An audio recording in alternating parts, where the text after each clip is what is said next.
We wanted to create something that was eclectic and at the same time very approachable for our community, our tourists alike.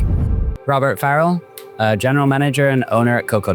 You'll find a little bit of everything on the menu, from a poke donut, chef's amazing creation, to awesome fish taco, to a smash burger, and great cocktails too. We tried to create something all-encompassing for our whole community. So our lower dining room has a children's area for them to play. We wanted to create a space that was welcoming for sports fans, for bar patrons, but also we have an amazing ocean views. Hi, my name is Alvin Savella, and I am the chef here at Coco. Born and raised here on Maui. You know, it's just nice being here in Lahaina and serving the community that I've been a part of pretty much my whole life. We've obviously been through a crazy few years here in West Maui. Then fast forward a couple of years down the road, and we got the opportunity to take over this space across the street and become sister restaurants with Mala.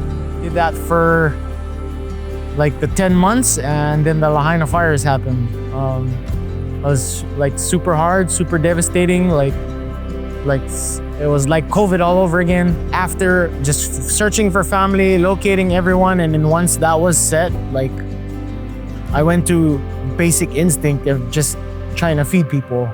Food does bring people together, and like it's like the best art form medium. Like it's like science and art at the same time. But this is what we are right now. We felt like we needed a more family-friendly environment, and with that, everybody else is gonna come and check us out as well.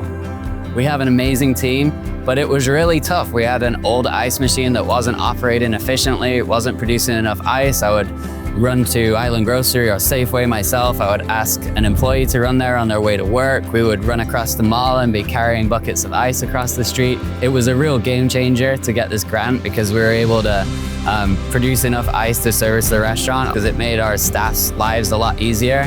It made our operation a lot smoother, and it reduced energy costs too. Like, we look at our energy bills from our old inefficient ice machine versus the one that we were able to get with your grant, and that's reduced energy costs as well as increased the efficiency for all of our staff. So many positive effects for us in our